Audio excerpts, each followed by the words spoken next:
C'est l'édition de la mi-journée. Bonjour à tous, bienvenue. Pour commencer, les titres retenus.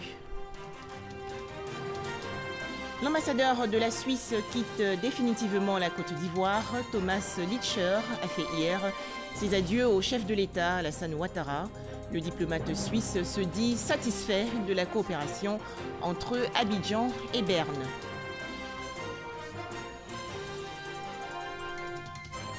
À la une également, le 12e tournoi de football Dominique Ouattara. Le lancement de cette édition 2019 s'est déroulé en présence de la première dame de Côte d'Ivoire.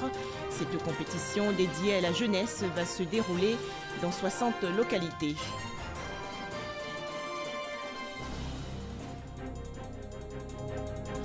Pour terminer, la cérémonie de clôture hier du 3e forum de la diaspora ivoirienne.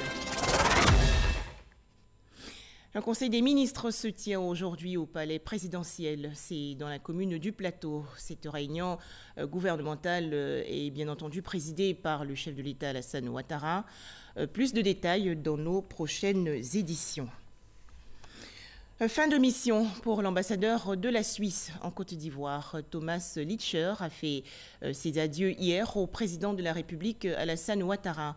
Leurs entretiens se sont déroulés au palais présidentiel dans la commune du Plateau. À noter que le diplomate suisse s'est félicité. Il a également félicité les autorités ivoiriennes pour le rôle majeur que joue la Côte d'Ivoire dans le concert des nations. On en parle avec Jérôme Kofi Aboula. Thomas Litscher en fin de mission en Côte d'Ivoire. Le diplomate suisse a rencontré à cet effet ce mardi le président de la République, Alassane Ouattara, conformément à la tradition. Il a indiqué avoir saisi cette occasion pour passer en revue avec le chef de l'État ivoirien les activités menées au cours de sa période d'affectation sur le sol ivoirien. Moi, j'ai eu le privilège d'être en Côte d'Ivoire pendant une période très positive dans l'histoire récente de la Côte d'Ivoire. Je vous rappelle que le pays n'a pas simplement retrouvé sa pleine souveraineté, mais a pu assumer des responsabilités toutes particulières, par exemple en tant que membre au Conseil de sécurité des Nations Unies. Donc la Côte d'Ivoire, si vous voulez, a retrouvé sa place, sa juste place dans le concert des nations. En ce qui concerne nos relations, il y a un pilier principal qui est le pilier économique, c'est-à-dire il y a beaucoup d'entreprises suisses présentes en Côte d'Ivoire. Et ce que j'ai pu accompagner, c'est vraiment un accompagnement de ces entreprises, de l'essor qu'a pris la Côte d'Ivoire ces dernières années. C'est-à-dire, il y a eu des investissements nouveaux, mais il y a aussi eu un engagement plus approfondi dans le domaine qu'on appelle la responsabilité sociétale des entreprises. Pour Thomas Litscher, ces nombreuses années en Côte d'Ivoire constituent un moment de parfaite collaboration avec les autorités ivoiriennes, notamment sur le rôle combien important des entreprises suisses dans la transformation des produits agricoles ivoiriens. L'ambassadeur suisse quitte Abidjan après y avoir passé 5 ans. On poursuit avec le lancement hier de la 12e édition du tournoi de football Dominique Ouattara, cérémonie présidée par la première dame de Côte d'Ivoire. Cette compétition annuelle organisée par la fondation Children of Africa vise à occuper sainement la jeunesse pendant les grandes vacances. Pour cette édition 2019, le tournoi de football Dominique Ouattara va se dérouler dans 60 localités. Mahama Traoré. Séance d'entraînement entre footballeurs amateurs et professionnels de renom. La scène donne un avant-goût d'un événement majeur. Il s'agit du tournoi de football, doté du trophée Dominique Ouattara. Initié depuis 2008 par la fondation Children of Africa, cette compétition va connaître sa 12e édition lors de ses vacances. Elle va égayer les populations des 60 localités retenues, à la grande satisfaction des élus locaux. D'une activité associant votre nom doublé de votre image, c'est une mobilisation sans pareil et une espérance de la proximité nourrie par les populations qui accueillent l'événement. Bien que ce tournoi ait pour cible directe la jeunesse, nous sommes convaincus de l'adhésion de toutes les couches sociales, élus, cadres, autorités coutumières, femmes, jeunes et enfants. Sans distinction ethnique, religieuses et associatives des localités bénéficiaires du projet. Au nom du mouvement sportif, Paulin Dao a exprimé sa reconnaissance à la première dame Dominique Ouattara. Pour lui, ce tournoi est un facteur d'épanouissement et de cohésion sociale. L'action que vous menez aujourd'hui est le juste prolongement de l'axe 5 du programme social du gouvernement, piloté de main de maître par le Premier ministre Amadou Gon Coulibaly, sous le leadership de votre époux, le président Alassane Ouattara. Faire en sorte que les Ivoiriens aient le bien-être partout où ils sont en Côte d'Ivoire. Et ce bien-être ne passe pas seulement par la construction de ponts, ne passe pas seulement par la construction d'hôpitaux. Il passe aussi et surtout par le sport, parce que grâce au sport, nous pouvons lutter contre les maladies métaboliques, mais nous pouvons aussi surtout renforcer notre cohésion sociale. Pour la présidente de la Fondation Children of Africa, ce tournoi contribue à l'éclosion des futurs champions. Nous avons constaté que les tournois de football maintiennent nos enfants loin des dangers liés à l'oisiveté et aux mauvaises fréquentations. Les enfants ressortent des tournois plus épanouis et surtout marqués par des valeurs telles que l'esprit d'équipe et la discipline, valeurs cardinales à la pratique du football. Car c'est entre autres par la promotion de ces valeurs, associées à nos actions dans les secteurs de l'éducation, de la santé et du social, que la Fondation Children of Africa œuvre pour le bien-être de nos enfants. À cet effet, nos enfants, âgés de 7 à 15 ans, d'une soixantaine de villes et de communes sur toute l'étendue du territoire national, bénéficieront gratuitement, cette année encore, de ce tournoi qui s'achèvera avant la prochaine rentrée scolaire.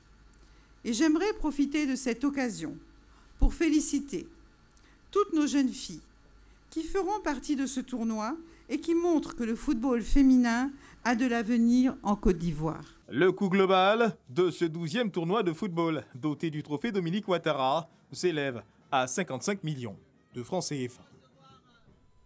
Des précisions de Mahama Traoré et Herman Guivet. Fin hier de la 3e édition du Forum de la diaspora ivoirienne. Cette rencontre a regroupé les Ivoiriens de l'extérieur, les institutions, les ministères techniques et autres partenaires nationaux et internationaux. Et au terme des travaux, on retient l'urgence de mettre cette diaspora de plus d'1 million de personnes réparties dans le monde au centre des stratégies de développement. Les précisions de Alexis Ouedraogo. Pour cette dernière journée du Forum de la diaspora, une projection de films documentaires. Un film retraçant le chemin d'hommes et de femmes de la diaspora dans leur processus de retour. Un retour qu'appréhendent souvent bon nombre d'entre eux. Il y a chez ceux qu'on a rencontrés pour ce film, souvent ce sentiment de ne pas être totalement acceptés parce qu'ils sont partis souvent longtemps à l'extérieur et qu'en revenant, même en tentant de se réinsérer, eh bien ils sont toujours un peu considérés comme à part parce qu'ils viennent avec un état d'esprit particulier, parce qu'ils ont des exigences. C'est une diaspora positive qui ne demande que les moyens, ou en tout cas le petit coup de pouce. Elle ne réclame pas que l'État organise une politique spécialement pour elle, mais demande un petit coup de pouce pour l'aider à faire profiter de son expérience nos États. Si le forum se veut plateforme d'expression des appréhensions, il vient surtout présenter les mécanismes mis en place par l'État pour accompagner sa diaspora. Opportunités d'investissement, mécanismes améliorés de transfert de fonds, stratégie de recrutement de cette diaspora et initiatives pour en attirer les talents. Des actions concrètes qui rassurent.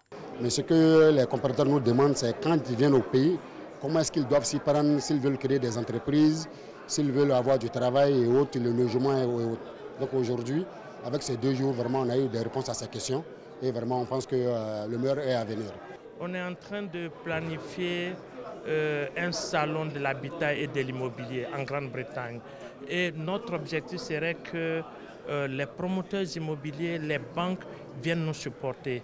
On a pris beaucoup de contacts et puis on sait qu'après le forum, il y a de bonnes perspectives. Vu que les banques ne sont pas souvent les institutions auxquelles nous pouvons compter pour nous donner de l'argent. Mais si on nous ouvre des bons que nous pouvons acheter de là où nous sommes, ça nous fera des revenus dans le pays où quand nous venons, nous pouvons utiliser ça pour demander des crédits et faire ce que nous voulons dans le pays d'origine.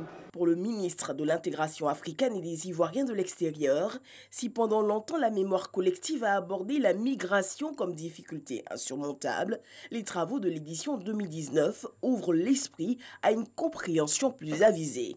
Nous avons renoué avec l'optimisme et l'audace, persuadés que la diaspora est une chance. Avec sa diversité, les transferts, son savoir, son savoir-faire, son expertise et ses ambitions, ainsi que sa connaissance de l'interculturel, la diaspora nous invite à tourner la page des ambitions inassouvies et des rêves avortés. Saluant l'implication du gouvernement dans cette vision soutenue par le chef de l'État, Ali Coulibaly engage un nouveau pacte de confiance avec la diaspora. Notons au nombre des résolutions et recommandations pour consolider les acquis de cette 3e édition, une communication plus adaptée, plus large sur les opportunités d'investissement, d'accès au financement et emplois vacants pour motiver le retour de la diaspora. Toujours en Côte d'Ivoire, les députés membres de la Commission des affaires sociales et culturelles de l'Assemblée nationale ont adopté hier à l'unanimité le projet de loi favorisant la représentation de la femme dans les assemblées élues. La ministre de la Femme, de la Famille et de l'Enfant, Ramata Libakayoko, était hier devant les parlementaires. C'est un reportage de Kolo Coulibaly. C'est une loi qui instaure un quota. 30% de femmes dans les listes lors des élections législatives, sénatoriales, municipales et régionales. Désormais, tous les groupements et partis politiques doivent respecter cette disposition légale. C'est ce que dit le projet de loi favorisant la représentation de la femme dans les assemblées élues, adopté à l'unanimité par les députés de la Commission des affaires sociales. Nous partons déjà actuellement de 11,90% à l'Assemblée nationale, de 3% dans les régions. Vous avez une seule femme présidente de région et vous avez 7% pour les maires. Donc si nous allons aujourd'hui à 30% sur les listes de candidatures et que nous travaillons à ce que les femmes se portent candidates, nous aurons fait une grande avancée. Et ensuite nous pourrons atteindre les 50%. Ce projet de loi passera en plénière. Son article 4 indique que tout groupement ou parti politique dont la liste aux élections atteint au moins 50% de femmes bénéficiera d'un financement public supplémentaire. Le décret d'application va préciser toutes les modalités de la mise en œuvre de cette loi. Les députés et invités n'attendent pas pour saluer cette décision. Cette loi-là va faire sortir les femmes du monde associatif. Elles vont enfin brandir le drapeau pour entrer dans la sphère politique.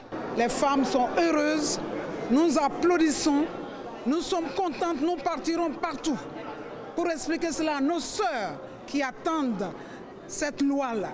Il faut une véritable campagne de sensibilisation et de mobilisation des jeunes filles pour qu'elles puissent être au niveau de ce leadership que nous favorisons maintenant à travers cette loi. Pour l'instant, dans les assemblées élues, il y a un peu plus de 11% de femmes. Ce projet de loi vise à atteindre les 50% comme le stipule la Constitution en son article 36.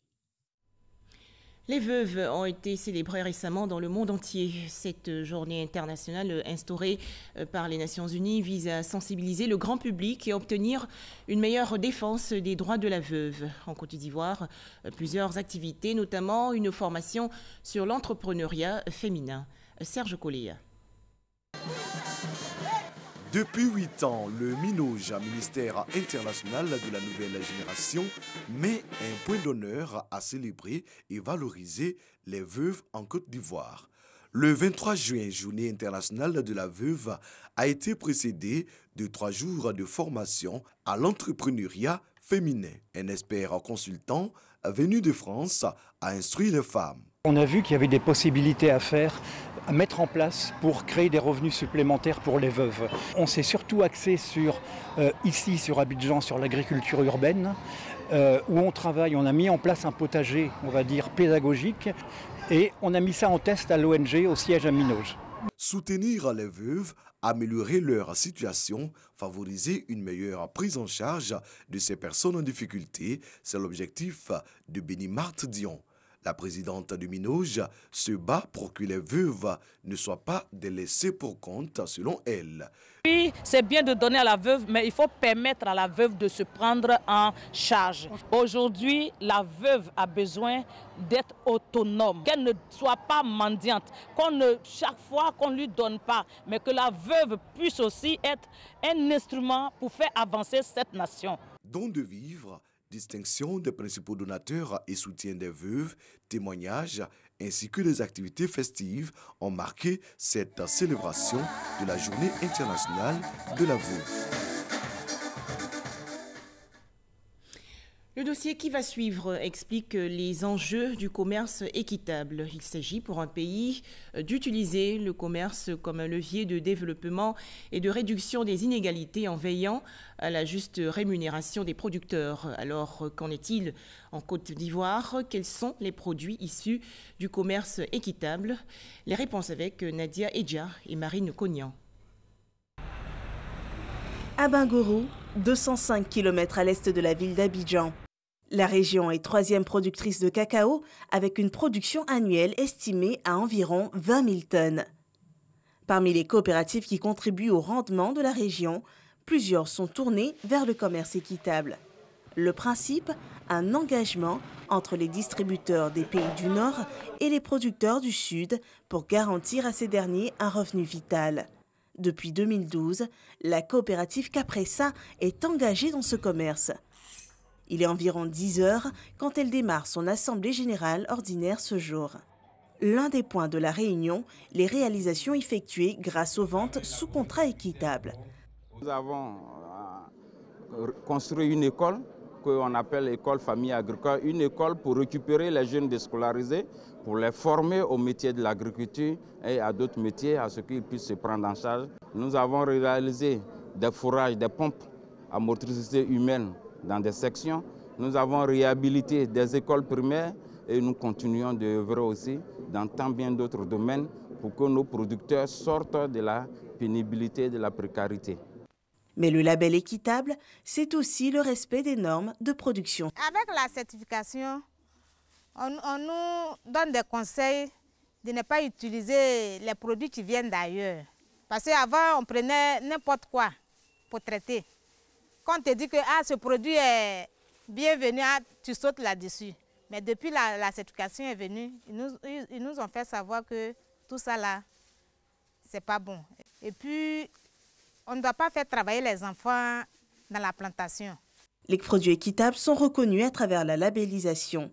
4 organismes de certification sont implantés en Côte d'Ivoire. La plus importante, le label Fairtrade, avec une affiliation de 251 coopératives sur 255 et 171 000 producteurs, soit une part du marché de plus de 98%. Pour définir le prix minimum vital et la prime à payer, une implication de tous les acteurs est nécessaire. Un exemple avec le prix du cacao. Les producteurs, les acheteurs, les détaillants, donc tous ceux qui interviennent dans la chaîne, même le Conseil du café cacao, tant en Côte d'Ivoire qu'au Ghana, aussi le Cocoa Board. On a fait une analyse des coûts de production en ce moment. On a aussi fait une analyse de tous les autres coûts que le producteur supporte. Donc la prime a été revue à la hausse. Elle passe de $200 à $240 la tonne à partir d'octobre 2019. Le prix minimum donc aussi va passer donc de $2000 à $2400 la tonne. En cas de chute des cours sur le marché, le label garantit le prix minimum défini à payer aux producteurs. Le commerce équitable nous a permis en 2017 de soulager les producteurs au moment où le prix du cacao de 1100 francs la même année a chuté à 700 francs dans le mois de mars. Donc la petite campagne d'avril jusqu'à fin septembre, nous avons bénéficié d'un prix compensatoire. Outre le prix minimum, l'acheteur sous ce contrat devra reverser l'équivalent de 10% du prix d'achat comme prime au producteur. Un appui considérable pour le producteur, le label ne garantit cependant pas l'accès du marché aux clients. De 2015 à 2017, nous avons vendu près de 4000 tonnes Mais depuis 2018, il y a une baisse considérable de près de 90% de volume commercialisé.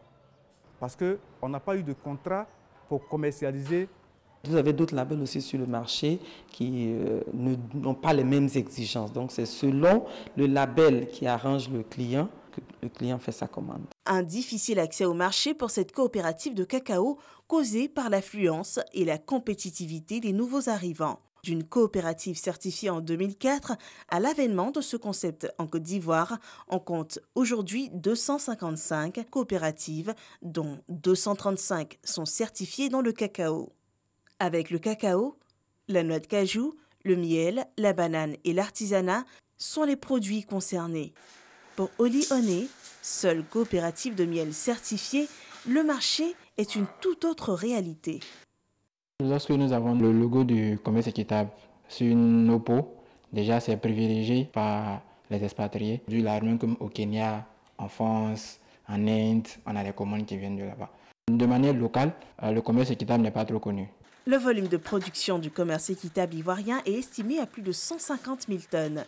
Ces produits sous forme brute, semi-finie ou finie sont vendus aux supermarchés, aux chaînes hôtelières, mais surtout à l'exportation. Pour le vulgariser, les producteurs ont constitué le réseau ivoirien du commerce équitable, le RIS.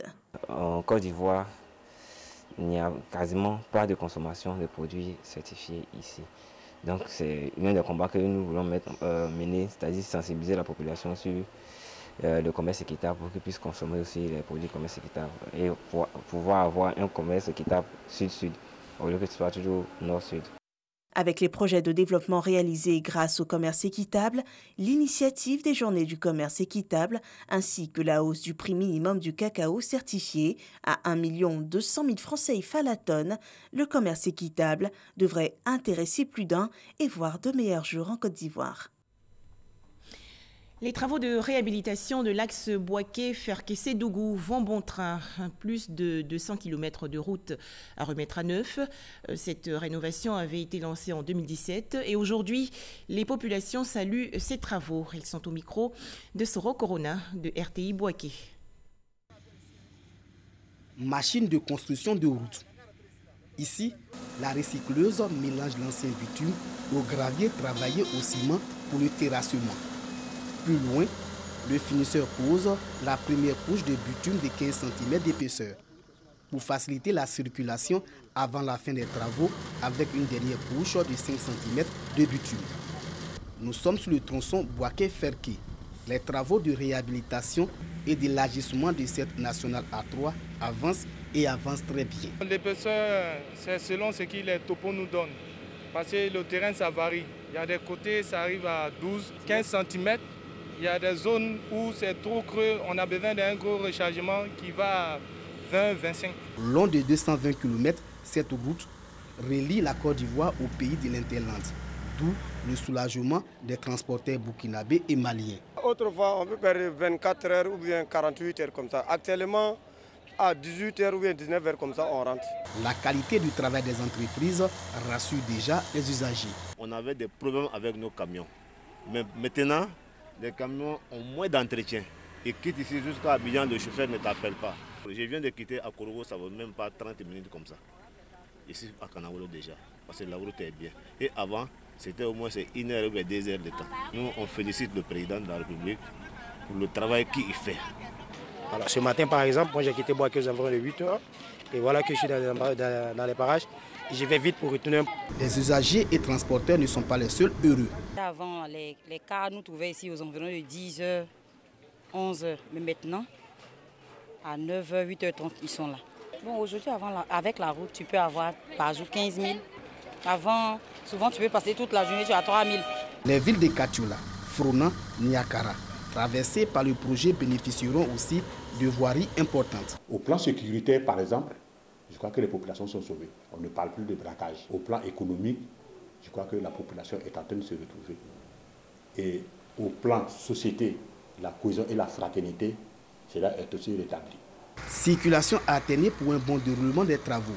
Les usagers sont appelés à respecter les consignes d'usage. Si les conducteurs, que ce soit chauffeurs de véhicules, qu'ils essaient de rouler un peu avec la vitesse qu'on a donnée par les panneaux. On dit de rouler à 30 à l'heure. Lancé en novembre 2017 par le Premier ministre, les travaux de réhabilitation du tronçon Boaké-Ferké sont prévus pour 24 mois. La route Kanaolo-Kourougo bénéficie également des travaux de réhabilitation. Comment les journalistes peuvent-ils ou doivent-ils traiter la question des droits de l'homme? Des journalistes ivoiriens participent actuellement à un atelier organisé par le secrétariat d'État chargé des droits de l'homme. Les explications de Éric Goré. Cette formation à l'intention des journalistes s'est axée sur l'engagement de la Côte d'Ivoire en matière de droits de l'homme. Elle va les outiller davantage à actualiser leurs connaissances sur la question. Pour la secrétaire d'État chargée des droits de l'homme, Aimé Zebeyou, les journalistes doivent servir de relais auprès des populations. Non seulement il y a un renforcement de leur capacité, mais leur participation, parce qu'on montre qu'ils sont importants. Comme on le dit souvent, qu'ils sont pratiquement un quatrième pouvoir. Donc il est important que les journalistes, d'abord, qui relaient les informations, eux-mêmes soient au courant effectivement de ce qui se passe, qu'ils aient les renforcements des capacités dans ce domaine. Après avoir pris part à cet atelier, les journalistes se disent aptes à améliorer leurs écrits en matière de droits de l'homme. Pendant cet atelier-là, on nous a expliqué un peu ce que c'est que les droits de l'homme et ce que c'est que l'examen périodique universel. À quel moment il y a violation des droits de l'homme. Si on n'a pas cette formation-là spécifique, on ne peut pas faire la différence et ça ne nous permettra pas d'écrire des articles comme se doit. Nous les journalistes, ce genre d'atelier nous permet de nous approprier davantage d'un certain nombre de choses relatives, n'est-ce pas, à la question des droits de l'homme. Quand on parle des droits de l'homme, c'est tout ce qui est en rapport avec les obligations que les États doivent respecter concernant la vie de la nation. Cet atelier de restitution a été un moment d'échange entre journalistes et spécialistes de droits de l'homme. La formation a duré toute une journée. Autre actualité nationale, année académique 2018-2019, les meilleurs apprenants de la région du Bafing, dans le nord du pays, ont été célébrés récemment. 315 élèves et 9 enseignants ont été récompensés lors d'une cérémonie présidée par le secrétaire d'État chargé du budget et du portefeuille de l'État, Moussa Sanogo. C'est un reportage de Kader Sogodogo de RTI Boaké. Sous-préfecture de Genteguela. 6e édition des Journées de l'excellence dans le Bafing. Cette année, la célébration est étendue à 15 sous-préfectures. Une célébration voulue par le secrétaire d'État chargé du budget et du portefeuille de l'État, Moussa Sanogo, qui veut faire de la culture du mérite et de l'excellence une réalité dans cette région. Vous avez bien travaillé à l'école. Et si vous continuez de bien travailler, papa et maman seront fiers de vous, vos enseignants seront fiers de vous, votre village sera fier de vous, les populations de la région du Bafing seront fiers de vous et tout le pays sera fier de vous. Des kits scolaires et divers autres présents pour les 21 meilleurs élèves de chacune des 15 sous-préfectures, soit au total 315 élèves. Les enseignants n'ont pas été omis. Les 3 meilleurs de chacune des 3 inspections de l'enseignement primaire, à savoir Touba, Koro et Waninou, ont été honorés. Apprenants et enseignants primés sont dans la joie. J'encourage aussi les parents à mettre les filles à l'école. Car mettre une fille à l'école, vraiment, c'est pas en vain. Mettre une fille à l'école, c'est une réussite. Voici l'exemple. Je suis l'exemple aujourd'hui. Parmi tant de maîtresses, j'ai été primée. Je suis contente d'avoir reçu ce prix car j'ai bien travaillé à l'école. Adama Doumbia, maire de Touba, et le directeur régional de l'éducation nationale du Bafing, Issoufou Doumbia, ont joint leur voix à celle du secrétaire d'État Moussa Sanogo pour inviter tous les acteurs de l'école dans la région à faire de la culture de l'excellence une réalité dans le Bafing. Comment prévenir les risques de catastrophe? Un forum s'est ouvert récemment dans la commune du Plateau. Les participants ont partagé leurs expériences en matière de menaces nucléaires, radioactives, biologiques ou chimiques. Patricia Omouetia. Depuis 2013, la Côte d'Ivoire fait partie de l'initiative des centres d'excellence NRBC de l'Union européenne pour la réduction des risques nucléaires, radiologiques, biologiques, chimiques et la lutte contre le trafic illicite. Pour ce faire, un nouveau projet a vu le jour. Il s'agit du projet 69 dénommé InstaSur. Dans le cadre de la prévention des accidents industriels, des accidents chimiques graves, les entreprises en général disposent de plans d'opération internes qui sont supposés circonscrire l'accident au sein de l'entreprise. Et la collectivité en face, pour protéger la population, doit pouvoir développer, élaborer un plan particulier d'intervention. Force est de reconnaître que malheureusement, en Côte d'Ivoire, nos collectivités ne se dotent pas de ces plans-là, exposant ainsi les populations à de graves dangers. Quant aux acquis de ces activités de renforcement de capacité, les experts formés seront désormais capables de réaliser des études telles que celles de danger ou d'impact environnemental, mais également élaborer divers plans d'intervention. À présent, la Coupe d'Afrique des Nations 2019, qui des Super Eagles du Nigeria ou des Aigles de Carthage de la Tunisie va laisser des plumes aujourd'hui lors du match comptant pour la 3e place. La rencontre va se tenir au Caire à 19h GMT, match bien entendu diffusé sur RTI 1. L'édition du soir sera diffusée à 21h10 en raison du match Nigeria-Tunisie. Merci de nous avoir suivis.